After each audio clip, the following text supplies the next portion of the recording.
Good morning, fourth graders. Good morning. Welcome to math class today. We're back.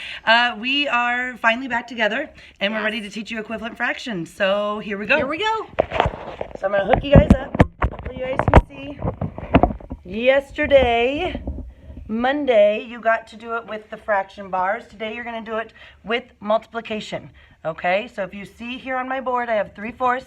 I have my numerator is 3. My denominator is 4. This represents 3/4.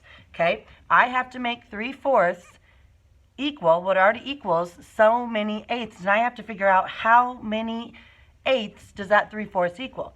Well, if I look at my 3/4 here and I use my fraction bar from yesterday, I'd be able to see that that is 1, 2, 3, 4, 5, 6 eighths. That's what you did yesterday. But today, you don't get to use your fraction bars. You get to use your brains, and you get to use your pencils. So the first thing you're going to do is you're going to look at either the numerator or the denominator will each have both their numbers there.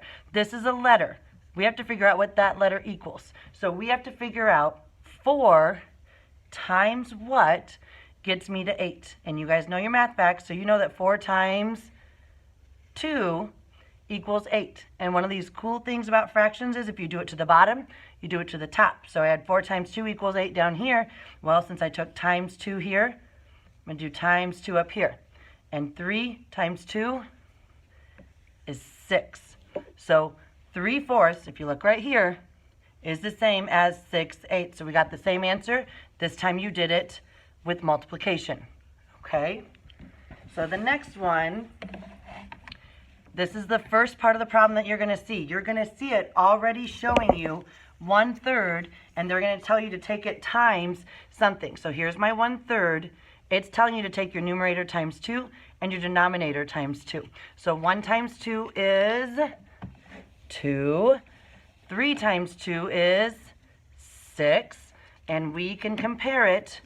Does 1/3 equal 2 6? Yes, it does. So here's my 1/3, and here's 1, 2, 2, 6. Okay? So we're going to do a couple more math problems with it, a couple more multiplication. Okay, this is another one that you're going to see on page 274. Again, it already has it wrote out for you. 2/5 is the fraction I'm looking at. I'm going to take 2/5 times 2, and like we said earlier, if you do it to the top, you do it to the bottom. That's what they're showing you here. So I'm taking 2 times 2, which is 4, and then I'm taking 5 times 2, which is 10. And if I were to get out those fraction bars again, I would see that 2/5 is the same as 4/10. That's why they are equal. That's why they are called equivalent fractions. Okay? Another thing that you're going to see on page 275 are problems like this. This is kind of the one that we started with, okay? So I have my numerator is 3 over here, but my numerator over here is a letter, and I've got to solve for that letter. My denominator over here is 4. My denominator over here is 12. Well, I've got to get 4 to 12, and I have to do multiplication to do that, so you have to know your facts. 4 times what equals 12? And it would be 3. Yay, 3. My partner's back. I've missed her so much. Okay, so 4 times 3 is 12. If I do it to the bottom, Mrs. Kemp, what do I do if I do it to the bottom? You have to do it to the top also. I have to do it to the top. 3 times 3. Which then, you guys know, 3 times 3 is 9. Winner, winner, chicken dinner. Good job, guys. Okay, now this is changing it up, okay? If you look, every letter that we've had or every missing number have always been on this right side. Now, we have the letter A on the left side. Tricky, tricky, tricky, but still easy to figure out. So pretend like you don't see this top number right here. You don't see the numerators, you only see the denominators. In your fourth grade brain, you have to think 7 times what is going to get you to 21? Well, you know, if you count by 7, 7, 14, 21, 7 times 3 is going to get you to 21. So now you're going to look at your numerators. If you did it to the bottom, you do it to the top. So this is kind of like reverse multiplication, because you got to think it's got to equal 12, right? 3 times what would equal 12? A would equal 4. So then you just do A equals 4. Because Okay. 4 times 3 equals 12. Awesome. Awesome, awesome. Okay, one of the last things that you're going to do, and it's numbers 41 and 43, I believe. They're just going to give you a fraction.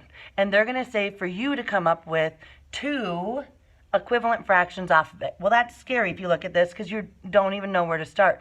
Don't make it complicated, 4th grade friends. Think, if I have 2/3, I have to take a number times the top that I take times the bottom. Well, it wouldn't make sense to take it times 1 because you're going to get the same answer, right? So you're going to start with maybe 2. Simple. Simple and easy. 2 times 2 equals 4, and 3 times 2 equals 6.